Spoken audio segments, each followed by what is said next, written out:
Can you explain what you do? What I do is I'm a DJ and a radio presenter. I'm also a music producer. I mostly do remixes of a few original tracks. So basically, music is my life. That's what I do. Lovely. So you've been a major contributor to the music scene and Irish radio for a long time. You've got residencies in Ireland, Ibiza, Switzerland. How important is it to get yourself out there?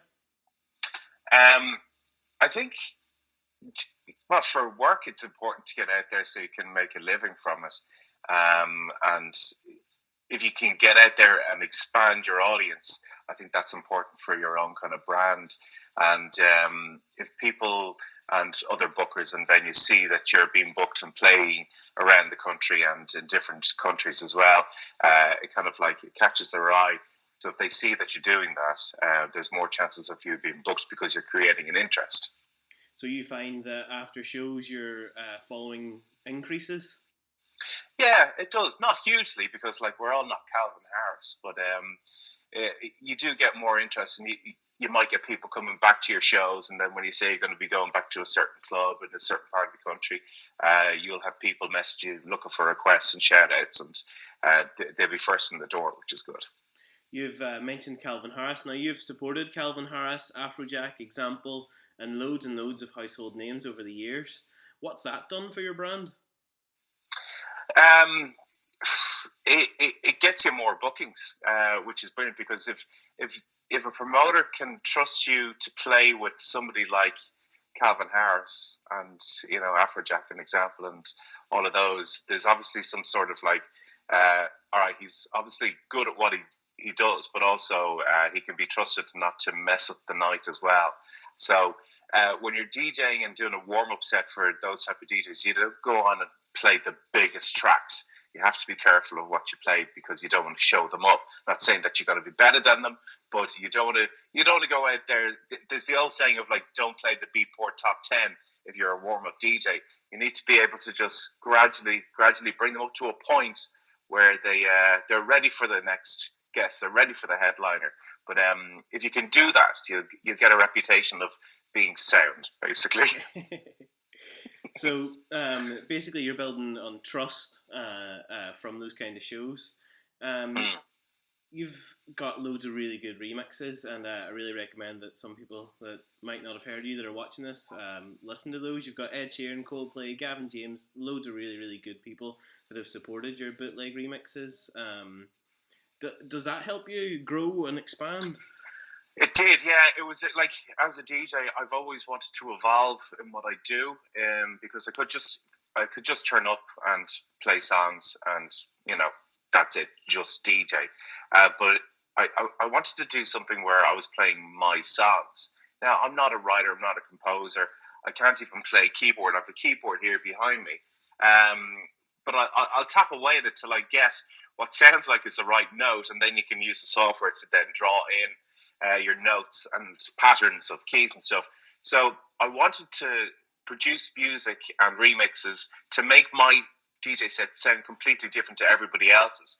So I kind of came up with the same kind of vibe throughout my sets, and I would find remixes as well, which would suit what I was doing as well. So high energy, lots of pianos, and big brassy instruments that stand out, and also that might have a little bit of a twist. So the song might sound quite regular, but then it'll build up and then just drop, and it's a bit of a banger. And I wanted to do that, so I went back to college at my age and started to learn how to produce music and do music theory.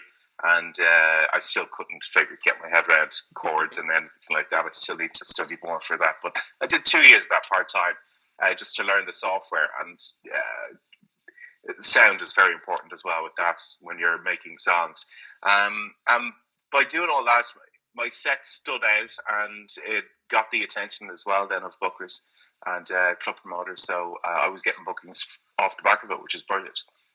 So you kind of touched on collaborating with, not collaborating as such, but pulling in similar artists and building on your set. Is there anybody in your role that you collaborate with? I don't collaborate with anybody now. I've done now some of the remixes that you mentioned are all unofficial remixes because wouldn't it be amazing to be able to work with Ed Sheeran and Calvin Harris and Gavin James? But I have done stuff with some Irish artists like Stolen City and Key West, which are official tracks, and they're out there. It was a collaboration with Stolen City where they wrote the track, and then we sat down in my studio, and then we built up kind of an electronic version of what they had in their head, because it was quite an acoustic, sad song. But we made it a bit of a banger, but it's still sad at the same time. And then I worked with another producer I think he's from the Netherlands. He was on to me about doing a track for one of his acts called Aoki. And was it Aoki or Akio?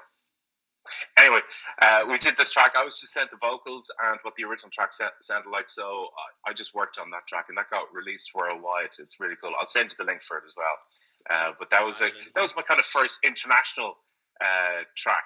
Like, it didn't do wonderful, but it was a way to get out there and do that. But when it comes down to producing and doing remixes, I've always just done it on my own. Super. So yeah, your product is music-based content, and it's a very good content in that. You're not a typical marketing person, but what you have done is create a really successful brand and marketed yourself to radio stations, nightclubs, promoters for years and years. What do you think have been your key marketing priorities to achieve your success? Well, I remember when you contacted me about this and said, I want to talk to you about marketing. I'm like, I know nothing about marketing. I suppose what I've done was always try and keep myself relevant and always updated the look of my, you might say, brand. So like that's designing logos, making your videos look really, really cool. And slick and short as well, so people aren't just like, all right, whatever, swift by. And I'm gonna have to kick my camera there. If you can reinvent yourself and keep yourself looking fresh all the time, and especially now where we're completely locked down and we're not out there DJing, since then, I've redesigned my logo and started doing new stuff. Like, there's my new logo there, which is also now my tattoo. First tattoo as well. So I must be happy with that one. But yeah, I think it's a case of like branding yourself and keeping yourself relevant and fresh. And it's hard because there's so many DJs out there and producers who want to do the same thing. But if you can keep people's minds, if you're doing things that are different, standing out, that's going to make the difference. And with radio as well, like I've been doing radio since I've been 13 years old, like walking out people's back gardens into sheds doing pirate radio. And I was nearly arrested once for doing pirate radio. So that's another story. But I think with radio as well, if you want to get into radio, it's like you've got to put in the groundwork. You've got to be available at any time, and we all worked for free. We've all done work experience to get into the position that you want to be, and it's by making friends and making contacts and keeping contact with those people, even if you move on to the other radio stations.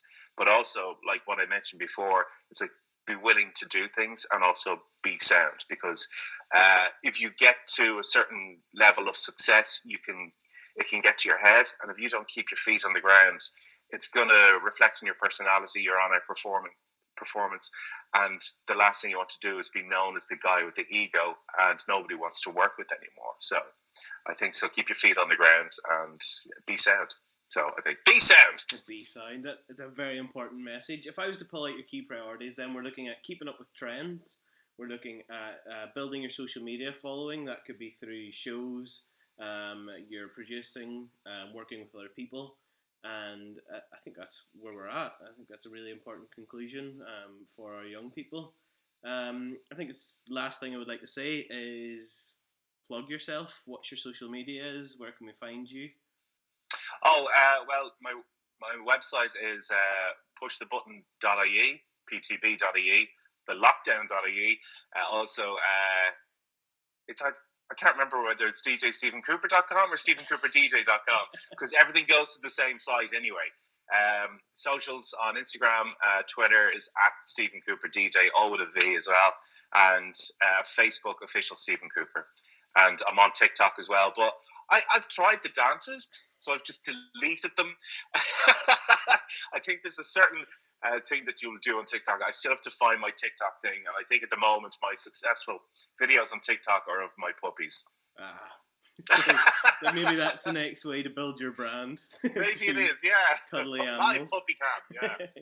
But look, thank you very much for taking your time to do this. It's going to be really important, and hopefully you'll help all our young people get great grades at the end of this. Well, I hope so. Thank you so much for asking me to do it. It's given me something to do for the morning, which is brilliant. Brilliant. Right, take care, and I'll chat to you soon.